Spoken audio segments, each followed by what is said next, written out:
Mock test दे रहे पर analyse नहीं कर रहे, बेटर है कि मॉक टेस्ट न दे।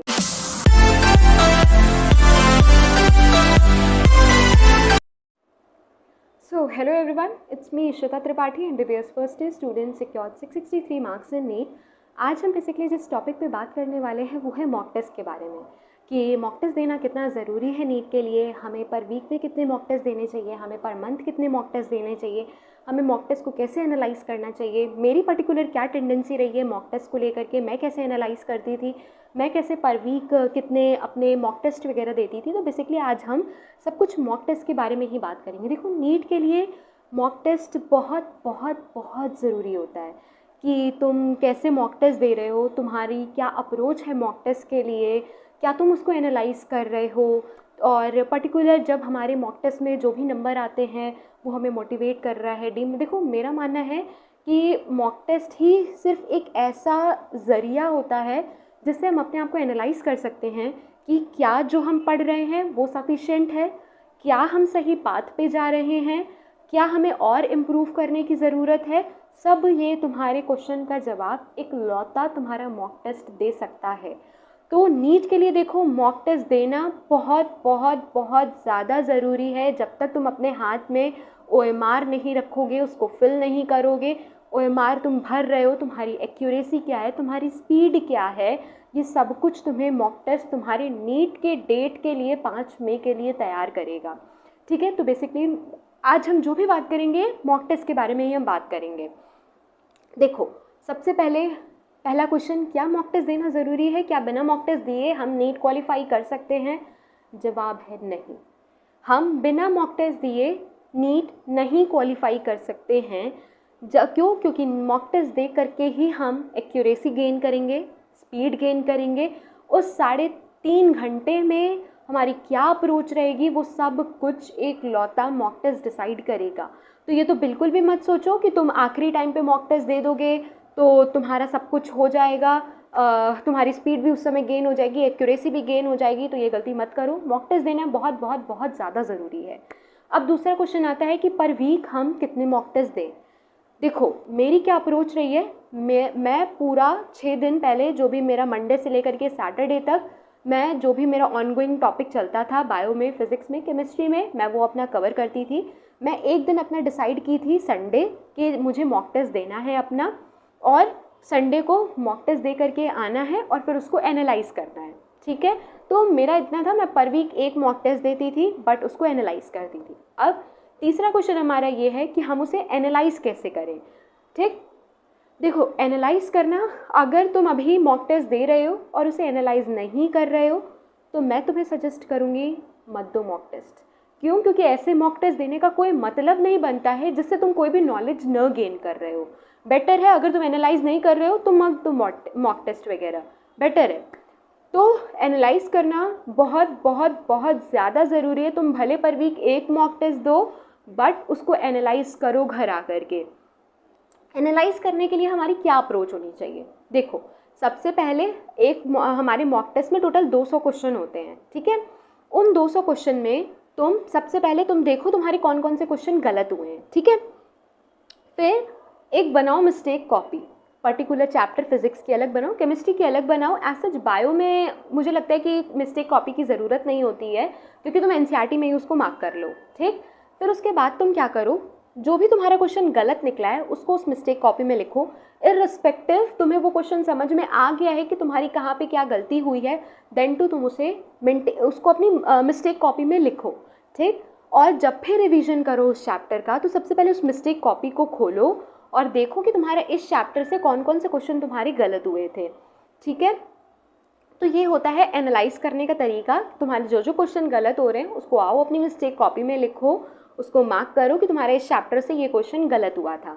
ठीक, ऐसे होता है एनालाइज करना। और जब भी वो चैप्टर रिवाइज करो सबसे पहले अपनी मिस्टेक कॉपी को उठाओ, उसमें देखो कि तुम्हारे इस चैप्टर से क्या क्या क्वेश्चन गलत हुए थे। ठीक, तो ये हो गया कि हमें एनालाइज कैसे करना है।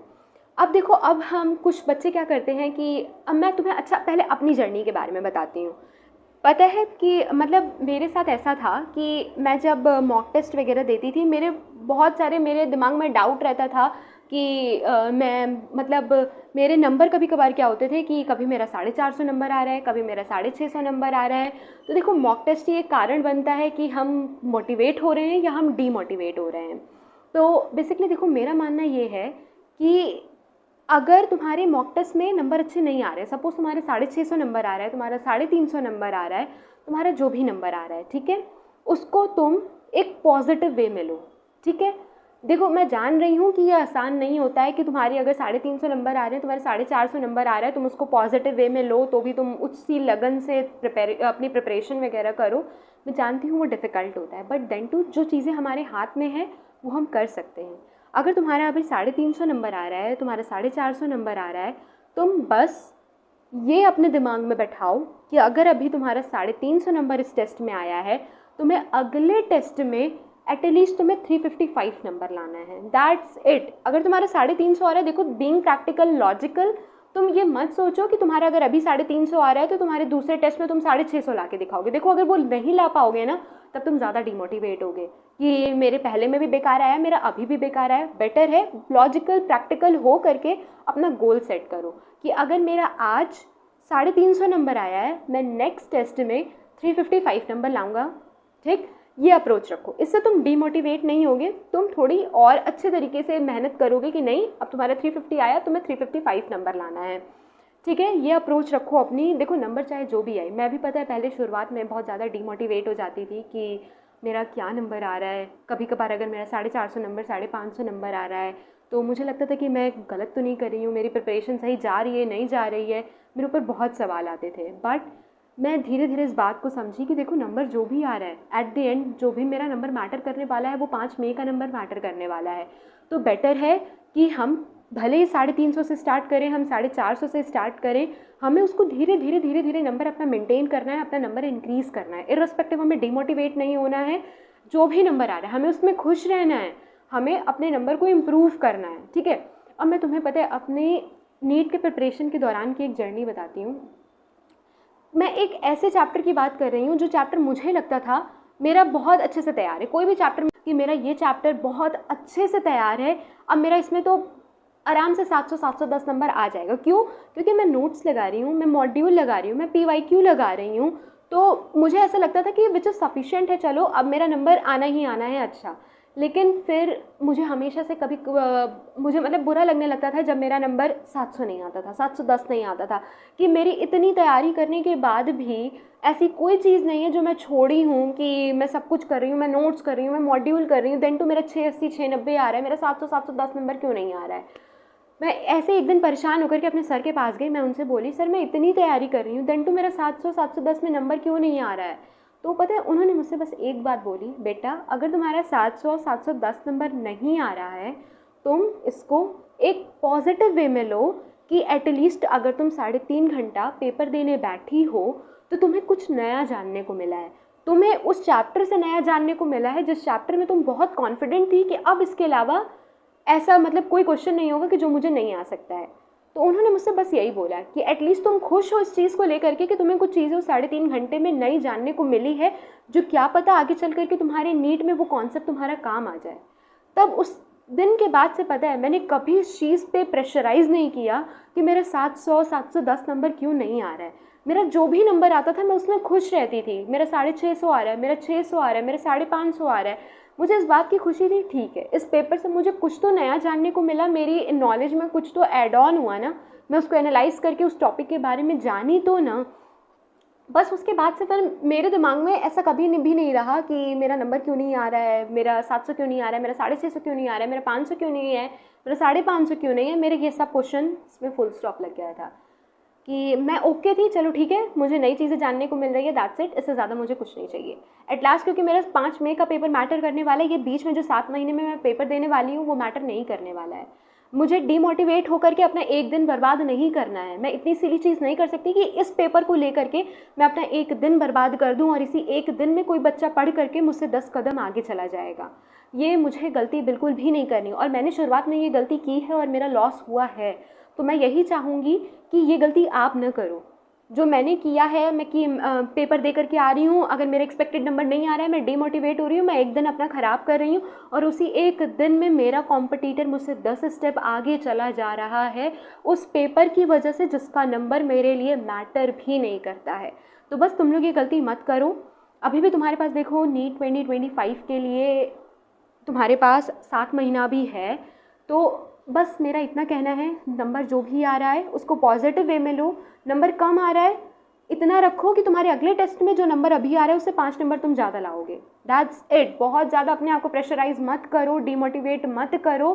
तुम अपना दिन खराब करोगे और किसी का खराब नहीं होने वाला है। तुम्हारा कॉम्पिटिटर तुमसे 10 स्टेप आगे चला जाएगा। तो ये गलती मत करो। जितना पढ़ रहे हो नॉलेज गेन करो, पेपर दो, 3.5 घंटा अपना ऐसा यूटिलाइज़ करो, अपनी स्पीड बनाओ। पहले जो तुम 3.5 घंटे में पेपर सॉल्व कर रहे हो वो 2 घंटे में करो, 2.5 घंटे में करो। पेपर को एनालाइज़ करो। मैं बार बार कह रही हूँ, मैं पहले भी बोल चुकी हूँ, एनालाइज़ करना बहुत ज़्यादा ज़रूरी है मॉक टेस्ट को। अगर एनालाइज़ नहीं कर रहे हो, बेटर है मॉक टेस्ट मत दो, ठीक है। That's it. मेरा ये रहा है, मेरा भी बहुत डाउनफॉल आया है, ऑनेस्टली मेरा भी बहुत डाउनफॉल आया है। मैं बहुत ज़्यादा परेशान हुई हूँ, इवन मैं रोई भी हूँ कि मेरा नंबर नहीं आ रहा है। मैं बहुत मेहनत कर रही हूँ देन टू, बट धीरे धीरे वो चीज़ें 5 मई को, मैं जब 4 मई को खड़ी थी, सोच रही थी मैं, तो मुझे यही लगा कि उन पेपर से मैंने बहुत कुछ गेन किया है, मैं बहुत कुछ सीखी हूँ, मेरा कॉन्सेप्ट बहुत बिल्टअप हुआ है। पता है, मेरा ये मानना है कि जो कॉन्सेप्ट हम नोट्स पढ़ करके, मॉड्यूल लगा करके नहीं गेन कर सकते हैं, वो हम इन मॉक टेस्ट से गेन कर सकते हैं।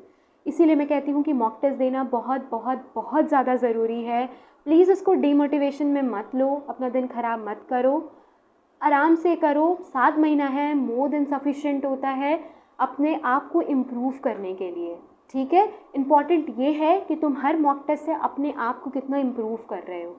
इम्प्रूव करो अपने आप को, सब चीज़ें हो जाएगी। 7 महीना है, बहुत होता है 7 महीना अपने आप को ज़ीरो से पीक पे ले जाने के लिए। देखो, अगर हम फिज़िक्स का भी ग्राफ पढ़ते हैं ना, अगर हम सबसे पहले पीक पे होते हैं ना, तो दूसरी पीक लाने के लिए हमें सबसे पहले एक डाउनफॉल को फेस करना पड़ता है, ठीक है। ये लाइफ का होता है कि अगर तुम अभी पीक पे हो तो ये ज़रूरी है, तुम्हें भी पता है कि वो एक डाउनफॉल आना है, और तुम्हें भी पता है जब तक वो डाउनफॉल नहीं आएगा तो तुम्हारी दूसरी हाईएस्ट पीक डिसाइड नहीं होगी। That's it. बस आज इतना ही मॉक टेस्ट के लिए।